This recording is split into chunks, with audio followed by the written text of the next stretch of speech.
All right, everybody, welcome to KC Happy Hour, episode number 29 here, Tuesday, February 8th, 2022. My name is Xander Clements, your host, as always, on the show. I am not in my usual studio. I'm not even in Homestead, which I was about 6 hours ago. Trevor and myself drove about 24 hours through the night from Monday into town, and then I'm up here doing a little bit of a different gig for the next 2 days up in Sebring. The boys are down getting ready for the SKUSA Winter Series upcoming this week. We do have, of course, a couple of our guests, but most of our cast and crew is en route to Homestead as well. Connor Zillish is currently trying to figure out how he can get himself out of the airport since you can't get an Uber if you're under 18. Ryan Norberg right now, we've actually got a live traffic cam. We're going to keep an eye, see how long it takes him to get pulled over for speeding on his way down or the light on. Whatever. Oh, the camera's already gone, so he's just messing everything up. Yeah, got him back.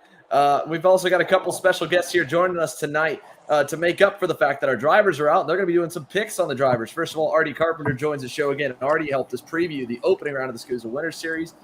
Micah Hendricks from the Phoenix Kart Racing Association, and, of course, hot off a weekend at the Challenge of the Americas in Shifter, and, of course, Race Liberante as well joins the show here back tonight.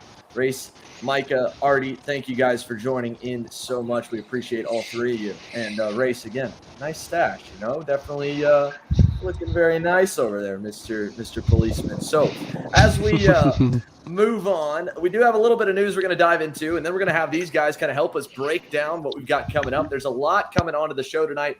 First and foremost, of course, big shout out to Cup Karts North America's own Greg Jasperson. He's going to be joining us after segment number 1. They had a massive announcement that came out just yesterday that they're going to be having a CKNA Canada division. I want to talk to him a little bit about that and his journey through the sport. He's one of the newest promoters on the way up. And so, he's had a pretty quick skyrocket in numbers and entry count and branding, and it'd be really cool to get his perspective. And luckily, Greg has made some time here to come and talk with us on the show and hash that out. But first and foremost, there was some other news, of course, that did go on throughout the week. The Texas Sprint Racing Series did announce that they will be going to a new racetrack that they haven't visited. I'm not sure if they visited at all. MSR Houston, which is a track that is a motorsports country club. It's a motorsports ranch, is what the MSR stands for on the racetrack. You can see the track map right here. There was a lot of speculation that last date they were holding out to maybe try and get over to the newly revamped for 2022 Dallas Karting Complex. Ultimately, they decided they were a little bit timid on whether or not the track would be ready to hold them from parking, from the new asphalt and everything. Obviously, they're still doing a lot of construction, just like a lot of tracks here. We noticed a bunch of social media posts going around the Texas Sprint Race, or not Texas Sprint Race here, sorry, the Motorsports Country Club of Cincinnati.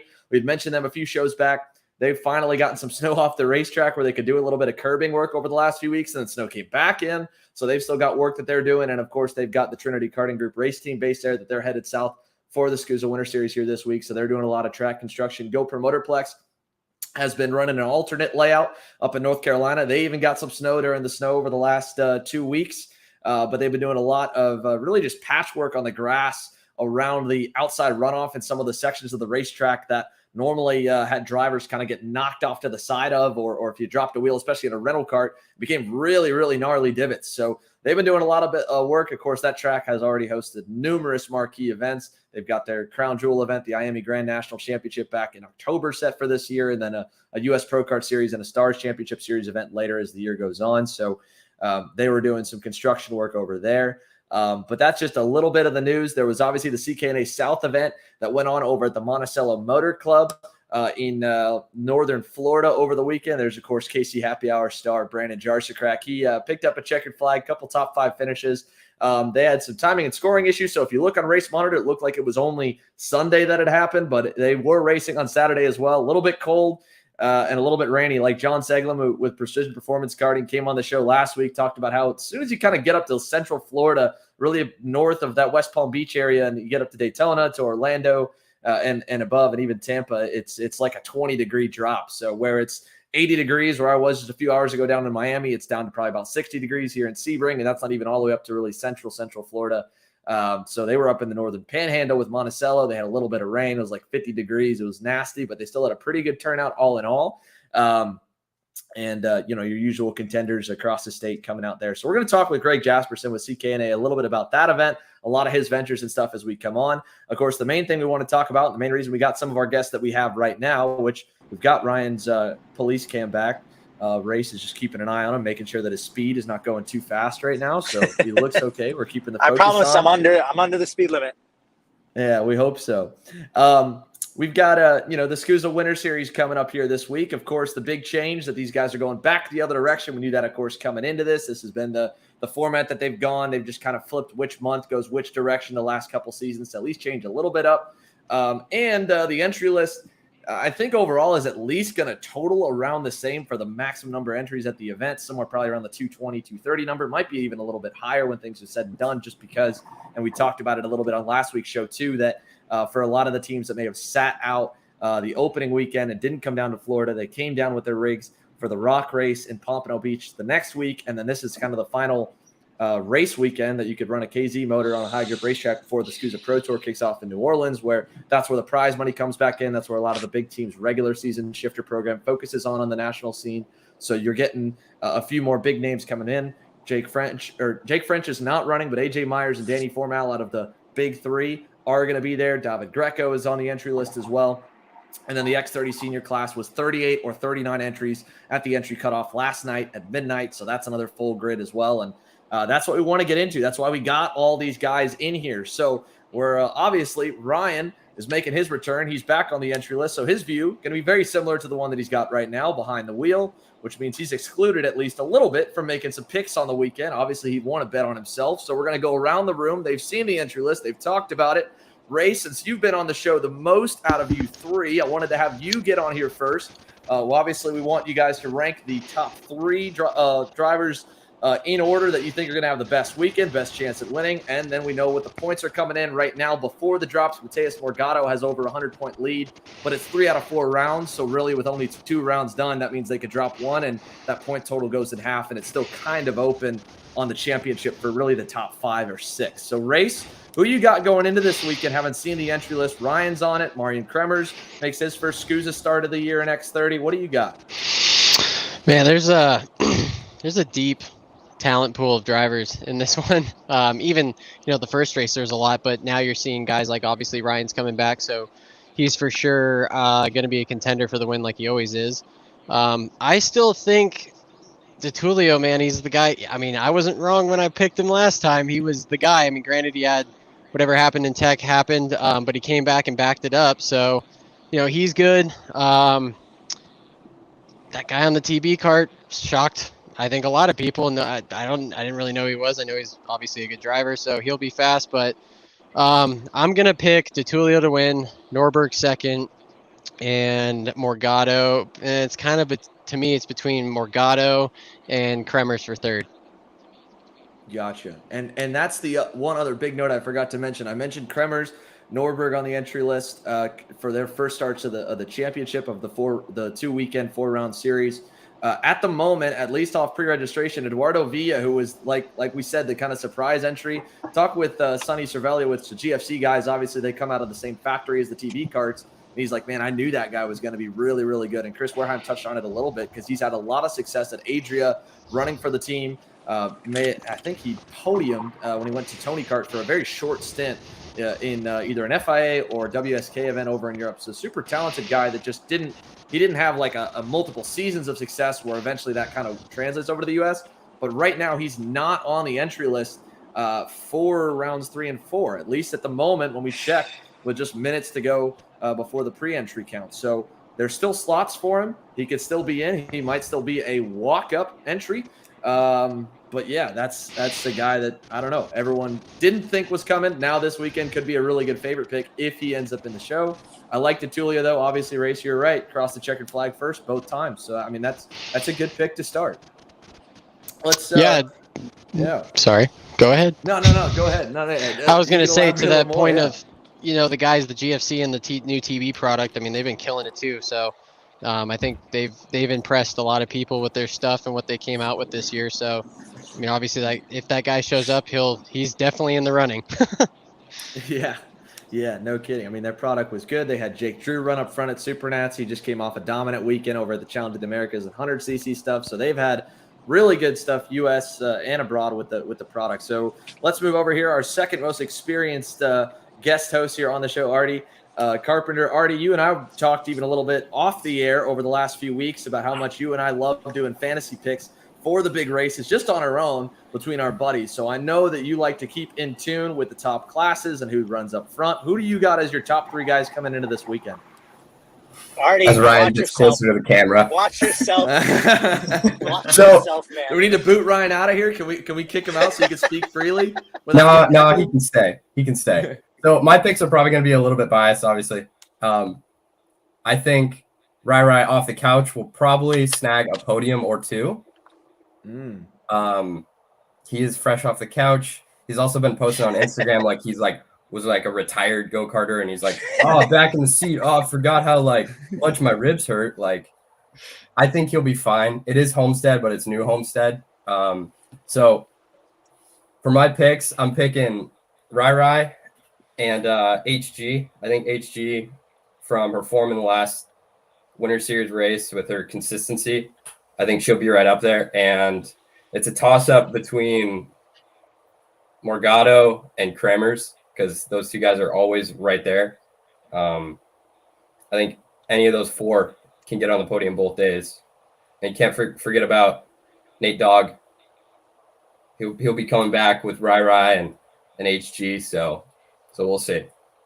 All right, so definitely just a small bit of bias, obviously, in the top 3, but they can all do it though. I know they can.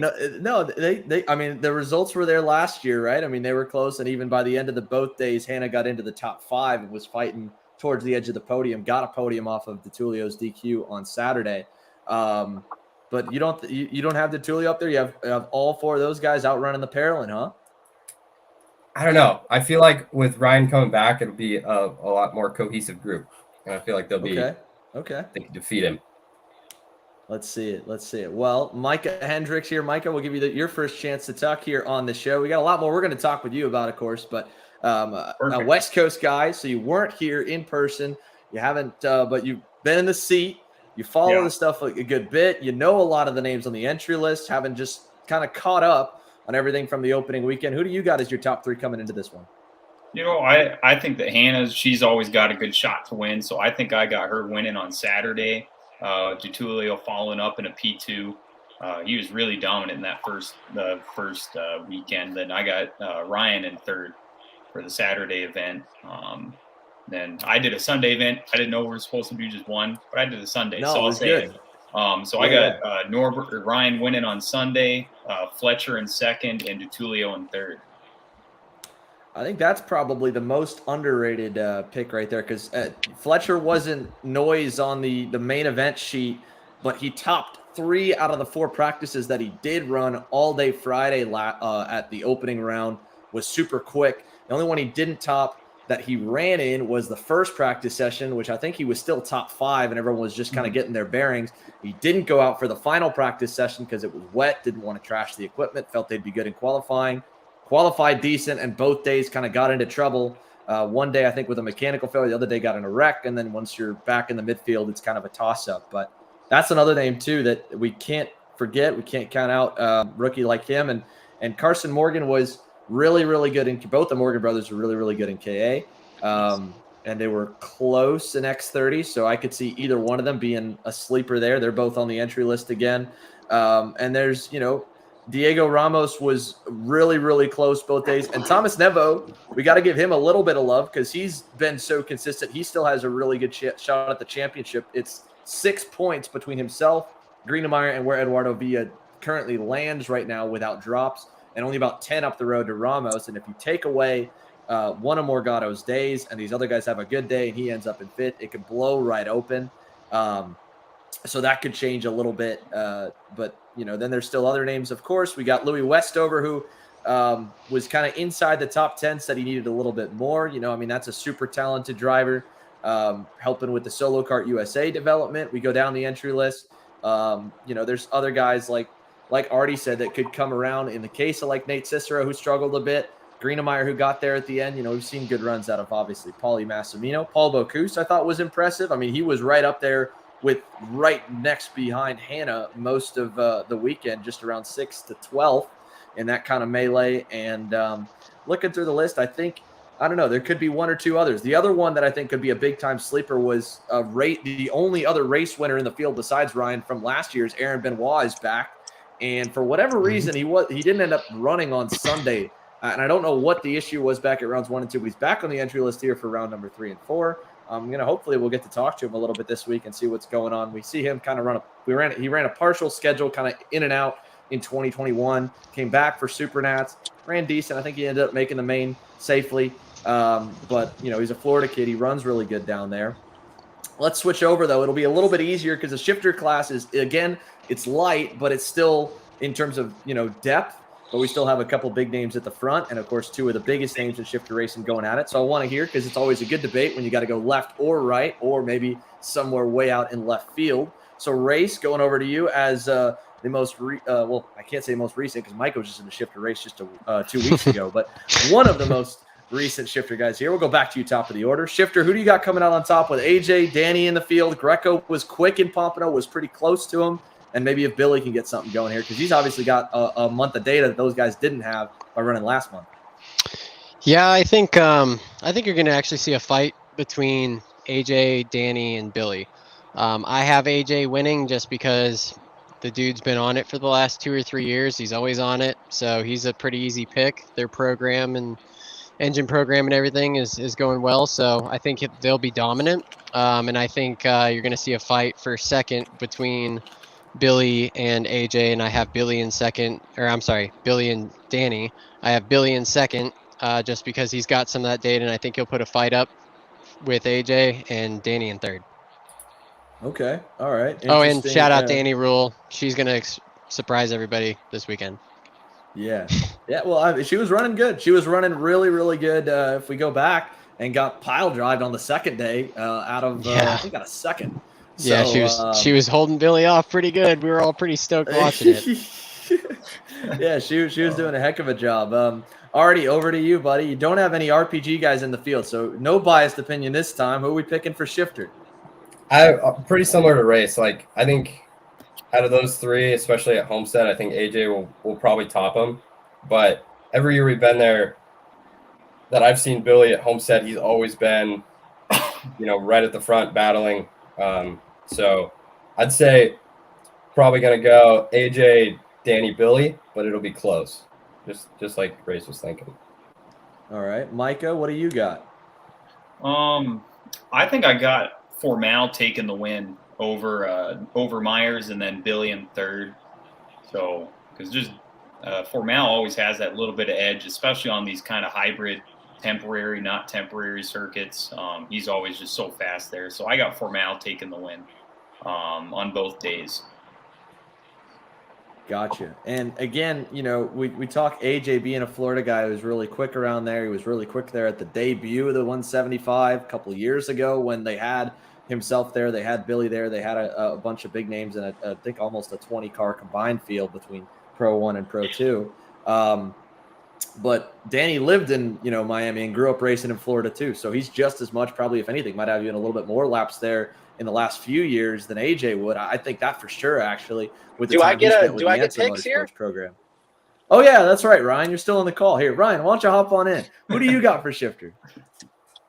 Come on, I'm here. So I think with the track the way it is, you're gonna see Myers take the win. I think if we're talking old Homestead, I think it's a lot closer because Danny loves those curves.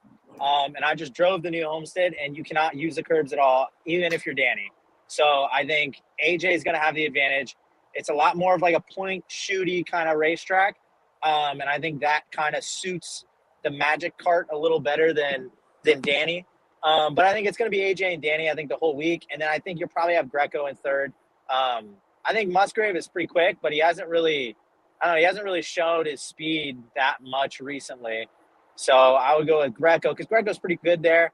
He's tall. He's a big boy. So I think he'll get around those fast, high-speed corners pretty well. So, but for sure, I think, like everybody else, I got AJ, Danny, and then Greco round out the podium. I like that. Oh, okay. And I like the little bit of extra kind of going in there. I don't know. I think Danny's going to take your comment as a challenge, like he always does. For Whenever sure. they, For everybody sure. thought that the new curbs at Newcastle, no one was going to clip, and Danny was flying them first session, and now they've been run down a little bit where we clip them every once in a while. But yeah, I mean these are pretty big curbs for sure, even for Danny. So we'll see where he ends up going. I think He'll for I sure also try think- hitting curbs. yeah. For sure. I think Alan Isambard's going to be pretty quick too. He's always super fast there. So Yeah. he'll be a wild card. You go back to local kid, right? Whereas some of these guys may have gotten some time in December, right, on going the normal direction. It's only been 3 weeks for anyone to run the opposite direction with the new curbs. And for a kid that lives and works for one of the teams based at that racetrack, unlike AJ, unlike Danny, obviously unlike Billy for a West Coast guy, I think Alan's a really good pick too. And he wasn't far off going back there. And Gianno Torino was pretty quick as well. So we'll see if he can get his stuff going if he ends up entering. Because right now he's not on the entry list, but was kind of the second fiddle to Billy for a little bit of the weekend. And Slavik Pushatin as well, not on the entry list, was with PSL. I wouldn't expect to see him, especially with Greco coming in to kind of take over that, because he was kind of a European guy they brought in for that first couple races of the year. But yeah, I don't know. Around the horn, final thoughts of what we can expect this weekend. Pushback bumpers are back, opposite direction. Ryan, obviously, you ran the club race over the weekend. You actually, you did pretty good. Club race hero, checkered flag. So, thoughts on what to expect here on the broadcast? Well, I think the track is surprisingly not that slow as much as you think it would be. Without the curbs, it really wasn't that much. It didn't feel that much slower. It actually ran a lot smoother than the other direction. And so I think the racing is going to be a lot tighter, especially, that last corner. It used to be there's such a big delta in that last corner because of the curbs and jumping everything, that if you had a driver that could just get out of that corner, you could pick up like a tenth and a half a lap, and it would make a big difference. And you just have one driver who is that much faster than everybody else. But at least from the local race, I was racing a bunch of the local kids, and they were pretty fast. And, and that's something that before a lot of the local guys, would struggle a little bit more. But they were pretty close and pretty fast. So I think it's evening out the racetrack with the changes they did. And I think the racing is going to be a lot tighter than what we've seen in years prior. But for sure, having the pushbacks back is a good thing. It's going to help a lot. There's a few, those tight hairpins where it gets pretty gnarly. And having the pushbacks there to help, mitigate that problem is going to help out a lot. Going over to you, Race, here, since we've kicked you off as our first guy around the horn. And what do you think we should expect here from the racing, especially with seeing the entry list now? I think I can agree with Ryan. I think it's going to be tight. I hope the weather holds out, or it does one thing or another, because that's just, I'm so glad I wasn't there the last race. So, I think if you got some good weather, it's going to, promote a little bit better racing. So I think it's going to be close racing in pretty much everything. Every field looks pretty good. And I think that it's going to be down to Sunday's final on who wins the X30 championship. Yeah, I agree. I mean, again, like we said, with 3 out of 4, unless they would have a lot of guys that would have to have bad weekends because they all shuffle through the top 5 a little bit between the 2 days. Artie, what do you think? Any other final thoughts here before we close out for the SKUSA prep? Well, now that race said, I just looked up the weather for Homestead this weekend. It looks like it's going to rain Friday, Saturday, Sunday, at least a little bit. So that might throw a wrench into things. I know Ryan loves the rain. Gonna take me out of your top 3? Yeah, gonna take me out of your top 3 now. No, I think bringing the pushbacks is good. At least from a distance, like the racing was pretty aggressive at the first round. So we'll see how many people forget that they have pushbacks come first heat race on Saturday. But yeah, it'll for sure go down to the wire, for the championship. Morgado with a 100-point lead is going to be hard to close down, especially if he has a couple good heat races. So it'll be, I hope it'll be close. Well, Micah, any closing thoughts here? Obviously, you won't be in town to watch the racing in person this weekend. You've got a lot of stuff to prep and a lot more we're going to dive into with everything you're doing out west beyond just in the driver's seat. But any thoughts here looking again? You already made your picks. What do you expect out of the weekend? I'm excited to see the pushback bumpers back. I think it creates a little bit better racing overall. You kind of have to think over what you're doing at the starts. I've never really raced X30. Really don't have a lot of tag experience, but based off of watching over the years, it really does seem that pushback bumper helps just mitigate a little bit of the unnecessary contact. Hoping for a good shifter run. Always fun to watch the top shifter dogs fight it out. So I'll certainly tune in for the shifter stuff and keep a close tab on that. So championship stuff, I still have Morgado winning just because he's got such a big points lead. He seemed to keep himself out of the trouble, and especially with pushback bumpers. And it sounds like the track flows a little bit better this way. I think he'll be able to keep that championship lead for himself. Well, I think we've got a good amount of notes here for everyone getting ready to get hyped up for the racing. Of course, we got the coverage starting. SKUSA's got a lot of coverage. EKN has their coverage. We have our coverage of the racing. Practice officially kicks off tomorrow with unofficial testing for everybody that's going to be getting into town. Some guys may not be on track tomorrow. They'll definitely be on track by Thursday. Live timing goes up on Friday. The racing, of course, Saturday and Sunday. And that's not all, again, of course, that we're going to be talking about here on this episode of KC Happy Hour. I really wanted to, again, and I'm so excited and ecstatic to have Greg Jasperson joining us here in just a few moments. We're going to go over a lot of creativity. Obviously, big news over the weekend, the NASCAR Clash at the Coliseum, a big special event. The NFL had their Pro Bowl, kind of went in the opposite way, but they're trying to get creative with more skills challenges. So looking at different ways, different sports are looking at promoting themselves. And again, for a guy who has taken a series and really made it a brand that's now branched out into 3 different divisions along with 3 major events across the U.S. He'll be joining us here right after the break. So for all you 206 guys tuning in to hear from Mr. CKNA, he'll be with us in a moment. Of course, some of our special guests may dip on out, but we've got a lot of questions, a lot of good conversations coming your way. So stick with us here, folks. KC Happy Hour rolls on episode 29 here on Tuesday, February 8th. KC Happy Hour is presented by Precision Performance Karting. PPK is the exclusive South Florida dealer for Coyote Motorsports kart racing chassis and Coyote's newest distributor. However, owner John Seglem and Coyote Motorsports' relationship spans across numerous decades in the sport, meaning that you've got years of winning expertise at your service. PPK offers trackside support at all of the CKNA South Division events, the CKNA majors, such as the Spring Nationals and the Grand Nationals, the Sunshine State Karting Challenge, and a number of club races in the Southeast. PPK also has an impressive driver roster at these events, racking up multiple wins and podiums in 2021 with longtime Coyote Motorsports driver Chris Carroll and KC Happy Hour's own Paulie Massimino and Brandon Jarsacrack. If you're looking to get on the same race-winning equipment as these drivers, from the Coyote Motorsports chassis to the Odenthal motor mounts and Greyhound racing seats, Precision Performance Karting has you covered. Check out Precision Performance Karting on Facebook and Instagram or email them at ppkartingfl@gmail.com. There's a new engine program on the block that's already begun winning races. Speed Lab Racing Engines has already racked up wins in X30 classes at the U.S. Pro Kart Series and Rock GP classes at the most recent Rock Vegas event. Headed up by names you can trust, such as longtime engine builder Mario Lafredo and industry veteran Mike Speed, Speed Lab Racing Engines has quickly become the engine of choice for a number of top teams in the sport, most recently servicing the entire Rolison Performance Group and Speed Concepts Racing operations at Rock Vegas, and also servicing the likes of JC Karting and Mike Doty Racing. It won't be long before this engine program gets a wait list, with his resume already filling up with wins, so make sure to reach out and get your tune-up by emailing them at speedlabracinengines@gmail.com.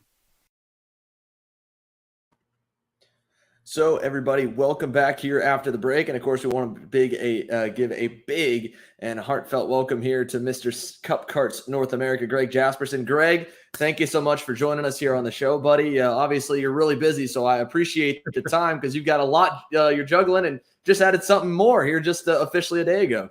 Yeah, it's always good to be busy. So, but yeah, we made the big announcement that we've been working on for a little while now that we're going to be expanding the brand into Canada and running a new series out there. Yeah, so that's obviously the big news here, and just in the same way that you've kind of structured it, you've got a managing partner up in Canada, just like how you have Brett Spotty down with CKNA South, that allows those series to both kind of run under your guidance, along with Steve Vermeer, but also it kind of has its own independent promoter, which seems to be a model that a lot of other series do. F1 obviously has independent promoters at each cities. But the most exciting part to me about your story in the sport is how quickly things have kind of skyrocketed, even if you could even say the last couple of years, and just from where you've gone from one Grands event now to two, and then to three majors. Obviously, this is only the second year of CKNA South, just getting through the second independent week, first independent weekend of the year. And I want to kind of go back, to even 206 Cup and how things started. And was there first, I guess the real question is, what kind of sparked the conversation for you to like, I want to jump into this. I want to put on a program for everything in the Midwest. It really started, back at our local club. I was a four-cycle racer my whole life. And when my son wanted to get back into racing, I actually had been out of it for probably close to 10 years. And when he showed interest, we decided to get him back into the sport, and he took to it pretty well. He was doing really well. And it got to the point he wanted to travel. He wanted to try other tracks, and we only had 2 tracks within reasonable distance to us that had any clubs. And a lot of the other clubs that early on especially didn't have 206 racing, even if we went a little bit further away. So we had the option of completely relearning everything and moving to 2-stroke, which neither of us were really up for because I'm kind of stubborn. So we decided to try to figure out a way to get a couple clubs to work together. Which I'm sure anyone who's done anything like this before knows that's not always the easiest thing. So we decided to just kind of go on our own and do it. And quite honestly, the motivation for us was everybody we called and talked to about this basically said it'll never work. They said 4-cycle drivers aren't really interested in traveling. They just want to hang out at their local track, race with their friends. They don't want to, grow the sport, get better, learn to, they just didn't want to spend that kind of money, do those types of things. And we thought we could build something that people could do on a budget that those people would be attracted to. And it took a couple years to get some momentum. But once it got going, it just kind of took a life of its own. Right. And that's, is there like a certain, event or a certain point in time over this, multi-year journey that you've been on now where it's like you felt like it kind of jumped or sparked, and went from just a steady incline to all of a sudden a ramp up in both just size and momentum and branding, really? Honestly, no. We didn't, at least I didn't. I didn't realize what we were doing while we were doing it. My partner, Steve, had a better vision for this than I did. I never thought we would get to the point that we are. I never thought I would have the time or the energy to get it to the point we have.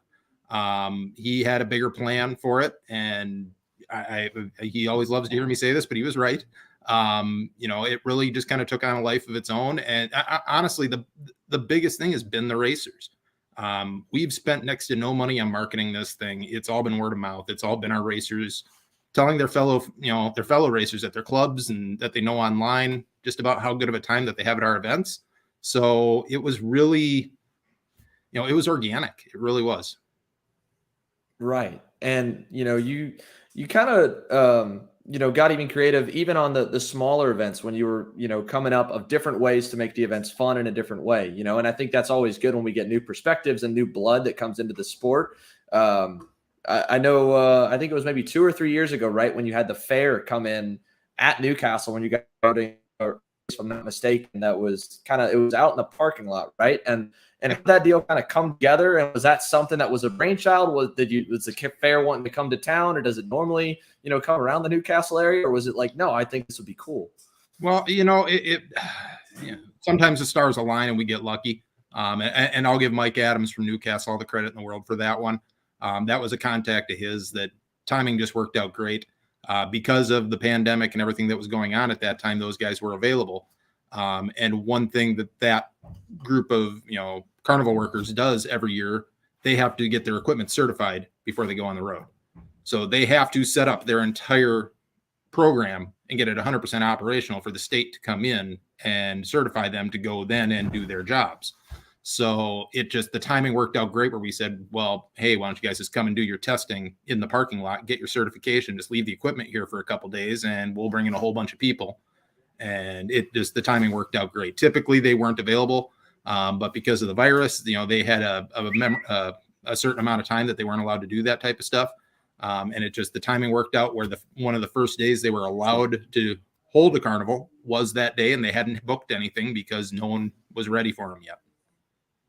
So with that kind of coming out of thin air, had doing stuff like on the side of the events to make it, more of like a full festival or other stuff besides the racing, had that like crossed your mind before, or was it such a quick growing thing that you were so focused on making sure the events like on track stuff was good that you hadn't put as much effort in, and it came across and it's like, wow, that'd be cool, and opened you up? Or were you already thinking of maybe trying to do fun stuff at the track too? We've always thought of trying to do extra things at the track. And to be honest with you, there are other series that probably do a better job at that than we do. We run with such a lean staff that we have lots of ideas for extra things that we'd like to do after racing or, on the side during the event to, give the families something to do. We don't always have the energy or the ability to focus on that. It is something that we're conscious of that we'd like to do more of. So when that opportunity came about, especially being on the 4th of July weekend like it was truly just a perfect scenario. But it's important for us. One of the things that we really pride ourselves on with our events is the family-friendly atmosphere. It's not just about the racing. The racing is the number one thing. Don't get me wrong. It's extremely competitive, but everyone's got to have fun. And that's not just the drivers. It's the people in the pits, the mothers, the fathers, the brothers and sisters who have nothing to do with it, but happen to get drug along to the racetrack. We want them to have fun too. Right. And before I bring, the rest of our guys on in here to maybe have them ask you a few more creative questions and stuff like that, have you now having seen where the growth is and where you're going and what the events look like, have you thought of, the next step, right? Whether you take the Grands to the next step, is there a next step? What do you expand on more? What are you focused on from like a growth or potential kind of look? Obviously now we know region wise, Canada's on the market and a good target, but on the US side as well, are there things you kind of want to do or maybe try out, this year or in the coming years? Well, I always get a kick out of it. Anytime we make an announcement like the Canada one we just had, I'll get inundated with emails about why not here? Why don't you come to our town? Why don't you go to this place? And I can tell you, there are a couple areas in the country that I really do think that there's enough racers that would enjoy our type of event that we could probably put a successful division on. Unfortunately, until I have the right people in place, we won't take that step, because I truly believe that, beyond the racers, obviously, the people that we are able to bring to these events is the key part of making them successful. So, I mean, honestly, to me, the biggest thing that I need to focus on is finding the right people to bring in to help us grow this. Do we want to add more divisions? Sure. It's always an option, but we have to make sure we have the right people to do it, because the last thing we want to do is to start a race, start a series that we can't have ran to the standards that we've ran everything with so far. Makes sense. Well, I want to bring the rest of our guys back on in here as well. Race Liberante, Race, you and I have a ton of bull sessions, it seems like, almost every other week, talking about the stuff we'd like to do with the sport. I'd like to give, some of the ideas that you've thought of, because you've got creative ideas as well of like how to take these events. And from like a grassroots level, Micah, involved with PKRA, the stuff you guys do with the big 4-cycle showdown that goes down in the Southwest. I mean, that's obviously your guys' massive event. Artie up in the, you and the rest of the Egger family, you guys try to put on a good amount of big events up at Pat's Acres. And, Ryan's not out of event promotion yet, but he's not even at a racetrack yet. We just want to bring him in. But I wanted to talk about it in Race, from stuff you've seen both on the CKNA side and just other regional and club stuff, to kind of branch out this conversation. Positives you've seen people do in the industry, and maybe kind of not so much negatives, but places for potential you think you could see. Yeah, I think there's a lot of room for growth in our sport, and I think groups like CKNA do a great job at showcasing some of those things. So I've been to one of Greg's events and one of the nationals, and I had an amazing experience. And even just the little things like they came by and thanked us for being there. That's a huge thing that a lot of series don't do. And that doesn't mean much, but it means something to the guy that just spent a bunch of money and time to prep for that event. And, some guys are emptying their bank accounts to go race an event like his. I think I like the fact that there's like a 4-cycle showing again. We used to have it with WKA on the East Coast. In the West Coast, we never really got that far, but having that whole community of guys and having a Grand National for those guys is how you prevent what kind of honestly happened at the Rock deal with those guys getting upset at a small comment that was made, and maybe feeling like they're less. Having a Grand National for those guys, because I tell people all the time, I mean, there's a lot of guys that race shifter carts, and I'm the type of guy that I like to race anything. If it's a good event, I want to go. And going to that Grand National afterwards, I remember I got hit up a bunch of times about people asking me, well, why were you at a 4-cycle race and this and that? I'm like, you guys don't get it, man. You may think that that's budget racing. I said, but those guys take it just as seriously as we do shifter carts. It's just on a different scale. That's all it is. Those guys are there to play and win. And you've heard it from guys like Brandon that say, those are the hardest races to win, and they are. So having that tiers, I wouldn't call it even a tier system, just having options for those guys that are so diehard in that Briggs community, and having stuff in events like that, and then the way they're run is huge. So I think there's room for improvement on a lot of ends as far as the marketing and media side. I wish we had some more outside money and sponsorship and things like that coming into the sport to kind of boost it up a little bit. Maybe promote some races with, other venues. I've had some ideas and kicked around doing some temporary events at places and bringing in Formula Drift and just trying to create a crowd out of it and then introduce people into karting. That's why I hit some of those Quincy and Rock Island races so much, because I just think they're so amazing for the community and the sport itself. But on the flip side, having an amazing event at a track that we also obviously have to support to keep tracks in business is kind of that mixture of success you need to have, and guys like Greg figured that out. So other things I think some series do amazing at, like SKUSA, to me, hands down puts on the best race. As far as organization and things like that, they do an amazing job at organizing an event and making sure everything flows on schedule. Other series have better officials, other series have a little bit of this. So I think putting some of the positives all together and, being open and honest and being willing to improve on your stuff, I think everybody has a chance to succeed. But the guys that are running good series now are the ones that get the big numbers, and they're there for a reason. And speaking of big numbers too, Greg, one thing that I like to mention right after we got back from Grands was, you have the paddock at Newcastle split kind of however they want, right, when it comes to the temporary fencing. And when we go there for a SKUSA, a USPKS, almost any series besides a CKNA event, that fencing goes it splits the paddock almost in half, because half of it is needed for like pedestrian cars, because everyone, or at least 80-90% of the field, is pitting under a 10 operation. They're paying to be a part of a team, or in a very small, percentage, the very front runners, your Ryan Norbury-esque guys, are sponsored to be under a team because they are so good, and it's branding to get those customers for the team. But when we went to Grands, that parking fence was shifted so far into where the car lot is for so much of those other events, because you had so many more privateers, and not even just privateers, but like Ray said, it's not just budget racing. You've got families with RVs, and they make it, that's their pilgrimage of the year, is taking the camper and coming out to that event. And I think it's probably something that maybe you even got a little bit of, because I saw a couple, Facebook posts, which you can't make everybody happy when the checkered flag flies at the end of a weekend, of course, of guys thinking that they were a little bit intimidated by how big the event had gotten, and some of the operations having 25, 30 go-karts under a tent. Do you think that there's a magic of trying to preserve, as the perspective that a father-son team can be competitive at your events, and is that something that kind of weighs on you? Yeah, absolutely it is. For years we've made a big deal about, at most of our races, we try to prevent the big trailers, the guys who are racing under those big tents, from pitting right up front, just because we don't want that intimidation for the dad and son who are new to the sport. That's been a big focus for us for a long time, and we continue to be.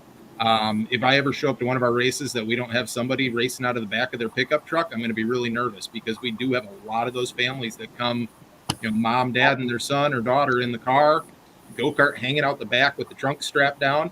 And they go out and they run competitively, because it's what they do. It's their hobby. It's their passion. So we're very conscious, especially at the divisional level, at making sure that we never exclude those people.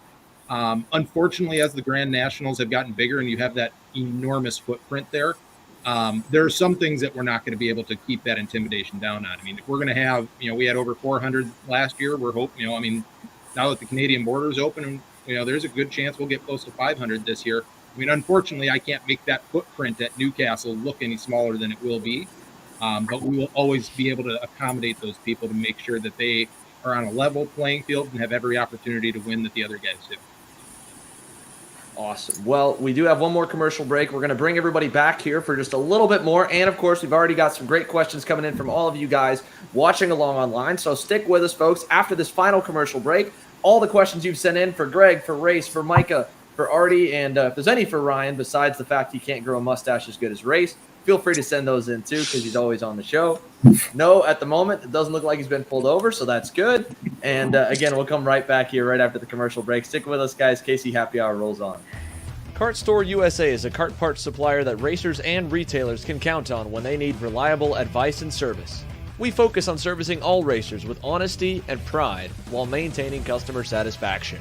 We carry a full stock of Kart Republic and Tony Kart chassis, as well as IAMI and Vortex Rock engines. We've also got a host of other parts available and in stock, such as products from Rev Performance Materials, Jecco Racing Seats, and more. We have a 100% satisfaction guarantee, and on top of that, if your order exceeds $200, shipping is on us. Check out all we have to offer today by visiting us online at kartstore-usa.com. As the Western importer of the Praga and Formula K chassis brands, Leading Edge Motorsports is a high-performance kart shop and race team with a simple mission: teach others the joy of high-performance driving, supply our customers with the highest quality products and services, and most of all, win races. With our remarkable racing inventory, expert services, and top-ranked national-level team to back it up, we'll help to get your new kart racing package up and running fast. From arrive and drive service to kart preparation and driver coaching to the parts you need to get you back on the racetrack, Leading Edge Motorsports is the industry answer. I'm Billy Vincent, owner of Mpg Motorsports. What we do at Mpg is we try to keep it a nice, fun family atmosphere, try to combine sort of the bigger things and of the bigger teams and the professionalism down with sort of some of the fun, sort of family-oriented atmosphere. We try to not only develop drivers, but also the parents and the families for just in knowledge in general in motorsports. It all starts in karting. What we try to do is try to help the drivers, the moms, the dads understand the sport of motorsports in general, not just karting, but what it takes to get all the way up through. Whether you end up wanting to be a driver or a mechanic or an engineer, you know, we can help you with that, and that's what we're here for. If you're interested in joining us at MPG, our home base is at Whiteland Raceway Park in Indianapolis, and you can contact us at info@willpowerkart.com. And one of our great people will reach out to you, and we'll try to put the best program together. Well, without running too far over time here, I mentioned I wanted to talk to Micah Hendricks, especially about some of the stuff he's been doing without a helmet on. And Micah, you are the Phoenix Kart Racing Association president. And while this event here, the NASCAR Clash at the Coliseum, is not a picture from the four-cycle sprint showdown that you guys run, you obviously are one of the few clubs that put on your own major independent kind of marquee event on the season. And I wanted to first ask, you know, from your experience of being around that club level before you even became into president, you know, how big of an impact does that make on the club season? Because for a lot of tracks, they love getting those marquee races because even if they don't make as much money off the rental carts, the residual income that they'll make off of the club, getting a little bit more on the map, getting the club race the week before, getting the testing, and just getting guys that'll run their whole club season just to prepare for that big event, in your case, at the end of the season. Does that do a lot for you guys over at Phoenix? And you know, how much planning really goes into putting that big show on? No, it's a really good event. It's actually put on by one of our club members. So the club, and because the track is club owned, like nobody really owns that track. It's club owned. We lease the land from the county. It's actually one of our club members that puts the event on. But we do heavily support it, and it helps a lot, I think, with the competitive nature of our club. It brings, I think last year we had 130 entries there, which I think is one of the bigger races in the West Coast for four-stroke racing. I don't really know of any others that are bigger than that on the West Coast. It brought a lot of good competition. Race, you were over there. You seem to be having a good time. So it does a lot for the competition edge, gets a lot of the younger kids involved in the Junior 2, Junior 1 range. It gives them something to look forward to, which is always important for a club level. It's not just another club race. You always have a big event to look forward to at the end of the year that's here in town and cheap to do. Right, and the format's a little bit different. Race, having gone over there and run that event with the 6 seats and the way that it all came out, and what was your initial thoughts on that show? Yeah, I actually really like that event. I went as a spectator and a tuner a couple years ago, and I like the way they do it. They reverse the track every day. So on practice days, you did half one layout and half opposite direction, and then on race days, one race day was one way and one race day was the other. As well as there's not like one main event. There's 4 heat races, and each heat is longer in time. So the first one was like, let's call it, I forgot what it was, 8 minutes. Second one's 10, third one's 12, main 16 or whatever. And there's more points per race. So it's a different structure, but I kind of enjoy events like that. It's a little strange how the points worked out, but I didn't mind it because it's just a marquee one-off event. But it was super cool to race on one weekend, 2 different directions. Like some guys were better one way, some guys were better another direction, and it kind of just evened everything out and created some awesome racing. And the format was cool because we were always racing hard for the win. Most heat races, if I'm sitting second, third, fourth, fifth, I'm usually trying to chill and just get a good spot for the main. This kept you on your toes the whole time, and also kept you kind of aware of what was going on. Because like I had one guy shove me off in one heat race, and it pretty much ruined my chance for the win completely. So just being smart about where you're at and actually just racing smart, but still being aggressive in every single race was pretty cool to see and actually be a part of. And Mike, transitioning to club president, you and I had texted a little bit after one of the previous shows, and we were really trying to dive in and go about how there's so many, even like Greg said, there's so many places in the country still that are yearning, for a good regional series, and also just have, I think, a lot of room because of the proximity to bigger markets and bigger cities to grow way bigger than where the clubs currently are, and they've got the tracks to support it. You said you've got a good amount of growth already with the PKRA through 2021 on the membership side and just the club total turnout side, right? Oh, absolutely. Since the pandemic started, we've grown like 70% on our members. I think we started 2020 with 195 total members, and we're at like 330. So everything's just been growing really strong out there. And then obviously everybody's moving to Phoenix. Like Arizona seems to be a pretty hot spot in the country. So we're getting a lot of out-of-towners coming in, a lot of money's coming to Phoenix. And then if you've been at our track, it's actually in a very good spot. It's only 25 minutes from the airport. There's hotels 4 minutes away, restaurants 4 minutes away, and it's not in the middle of nowhere. So our whole facility is in a really good spot. The only unfortunate thing for us on growth side is that it's in a flood zone. Like the Maricopa County, that's one of their designated flood areas for like catching all the water that runs from up north. So we can't really build anything because it's all permitted. It's always a mess dealing with. But we have really good growth. We have some lighting projects planned. We got new resurfacing on the tracks. If you ever raced at Phoenix, it's always been a tire grader. But we fixed that a little bit, and then we're just looking at different expansions to do on the, maybe looking at some different expansions for the track to open up a couple different variations, because we don't have a lot of hard braking zones. It's kind of an older track design, so we're looking at some different ways to modernize. And then we also have the Challenge of the Americas coming at the end of this month, and then the new Rotax series is actually coming in a couple months as well. So good events coming for our members, and just overall growth is really strong. And Artie, going up to you up in your region, obviously you've spent a lot of your last few years traveling with RPG, working for the race team full time. But you've seen a lot of events that, you and especially obviously the Egger family and running the race, putting it all together, that have kind of been creative in different ways and have, brought stuff out. Is there anything looking back through your time of being around the club up there of cool events that you liked and what stood out about them, or different little aspects that, was really cool for a club or regional show?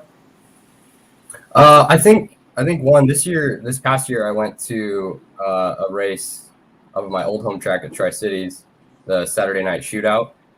Mm-hmm. That was, I'd never been there. I think they've been doing it for 6 or 7 years. That was a pretty cool event. Like you qualified Friday night, and you heat race all the way through Saturday into the night, and it's club class centric. So there's a lot of interest in 206. 206 Junior was huge. I know Race was up there they had a bunch of guys in 206 throughout all classes.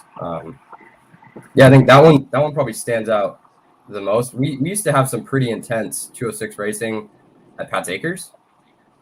It used to be like five years ago. It used to be a pretty hard thing to win like a club race and to win like the night race between like all of us that would go out there and try and run each other over. But yeah, I mean that's kind of died down. I know Dalton's trying to work on getting a regional series back going again, at least around Pat's Acres and within Oregon and maybe some in Western Washington. But yeah, I'd say up here, like the Saturday Night Shootout's like one of the coolest regional races that I've been to in a while. They have that Spud Cup up there too. Yeah, I haven't been to that yet. I heard that's pretty good too. Yeah, the Saturday Night Shootout's sick. I mean, that's like the Northwest I mean, it's a shootout, so all those guys from the Northwest go up there. It's cool. But the Spud Cup's another cool event. That it's 206, I think 206 only. I think it's only pretty 206. Good. Yeah. And I think the Saturday Night Shootout, they've streamed it for off and on like a couple of years, or at least they've done something. I don't know if it was on like live group. TV. It's on their local news channel. Station. Yeah. Wild It's pretty cool. stuff. Like the whole community, cool. they have fans come and everything. Like it's a pretty cool little deal for that community for sure. They have a pretty cool. Actually, the track's designed. I love that track a lot up there. But the way their grandstands are designed, it's got a separate entrance to the whole grandstand area, which is actually it's a pretty good square footage. And there had to have been 200 people Saturday night watching the main events, booze coolers and the whole nine, like families there watching racing, and it was live on their local news station. So they do a good event promoting the sport up there for sure. Wow. Yeah, I'd seen some of the stuff from the news station, and I mean they did a really good job on it. I was one of the things when I was searching around when we started going of other stuff that had been done.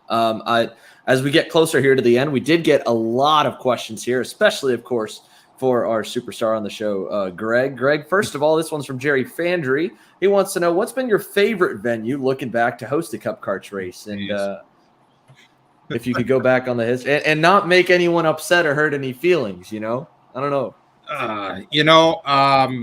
That's a tough one. I do love running events at Newcastle just because Mike and his staff make it so easy. So from an administration standpoint, that's probably my favorite. Shauna will always have a special spot in my heart. That is, in my opinion, the funnest track to drive that we ever race at. So I'd probably have to say Shauna. Gotcha. I think that one sits. It seems like pretty big in everyone as we look back. Let's see. Oh, Don Wesley wants you to give us a little bit of a quick story here. He says the 2016 flight for tires. Oh, jeez. Can you elaborate on that? What is he talking about over there, Greg? It's a really long story, but we'll make it short. But essentially, FedEx lost our 2 pallets of tires for the event. So all the tires were shipping in. Obviously, we get to the track the day before the event and find out that there's no tires. FedEx can't find them. So called up Vega, and this is why we have the relationship we do with a company like them.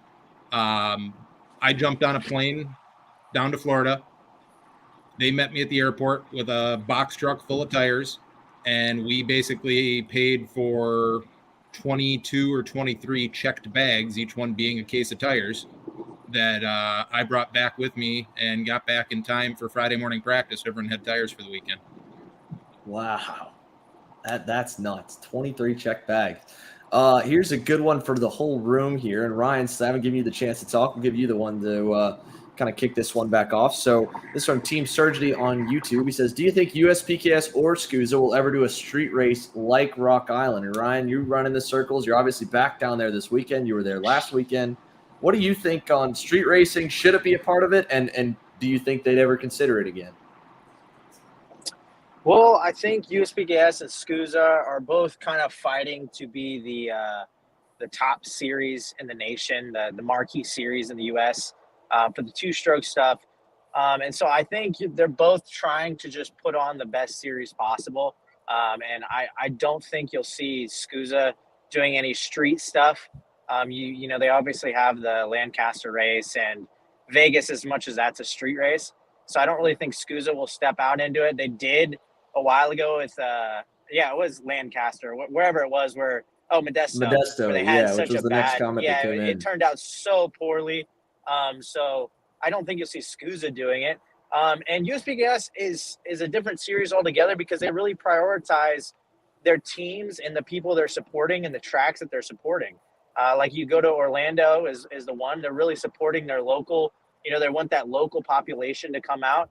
All the tracks that they go to have such a strong local base, and I think that's why you probably won't see USPKS do that, because they like to, you know, give a little back to the teams that support them. You know, you go to all the way up to Road America, you're helping out Franklin. You know, you go to GoPro, helping out Kart Sport. You know, they're helping out all the people that help them out. And so I don't think you'll see that. But what I do think, you know, speaking on what we talked about earlier, I think the karting industry is missing, you know, a little bit of the show that you do get out of a street race. I think, you know, karting right now is at a point, it's a turning point where it can go, you know, one of two directions, and it can go either back to kind of the old style that it was, where we just keep doing the same thing at every racetrack, or it can, you know, progress into something new and something bigger than what it is. And at least from my experience, you know, as one of the first professional karting drivers in the United States, I think that the industry is ready to move up into something bigger and more special.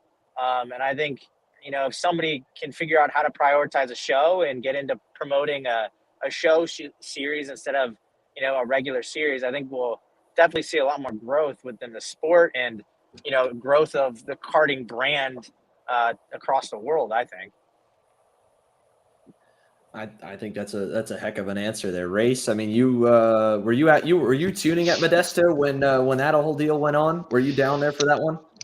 Yeah, I was out there working, and that was it wasn't good. And granted, gnarly. you know, there's reasons it wasn't good. It wasn't, you know, SKUSA did a good job facilitating the drivers and the teams, but the racetrack just wasn't.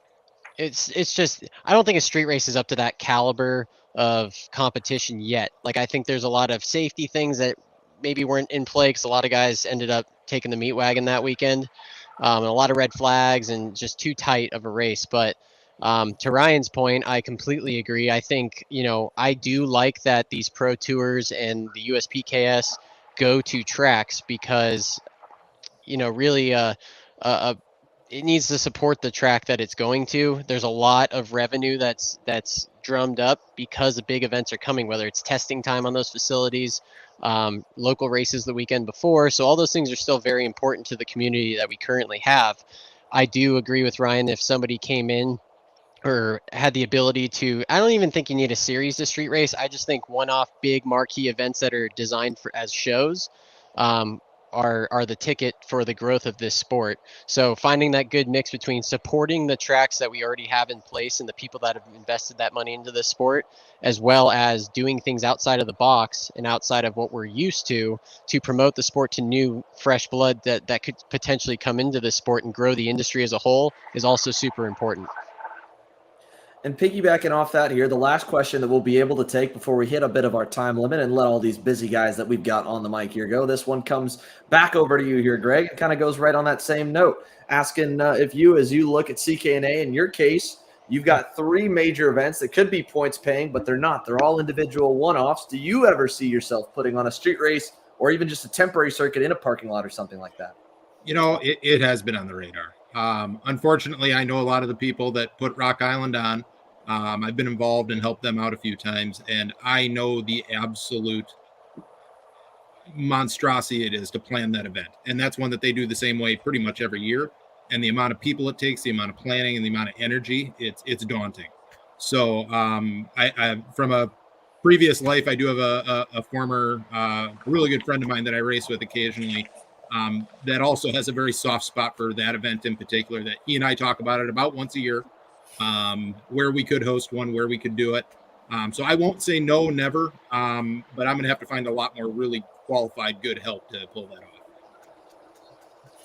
It's definitely you know, what we talk about. I mean, obviously it'd be really, really cool if we could get some major events, some show events like that. But, you know, even as Greg mentioned in his race, and Ryan and everyone here knows, even, you know, Micah, seeing what you guys do to support the guy who comes in and helps put on the 4-cycle showdown. And Artie, you've been around and seen the Saturday night shootout. Every big event takes a whole lot, and it goes to a whole other level when you start adding those show aspects into it.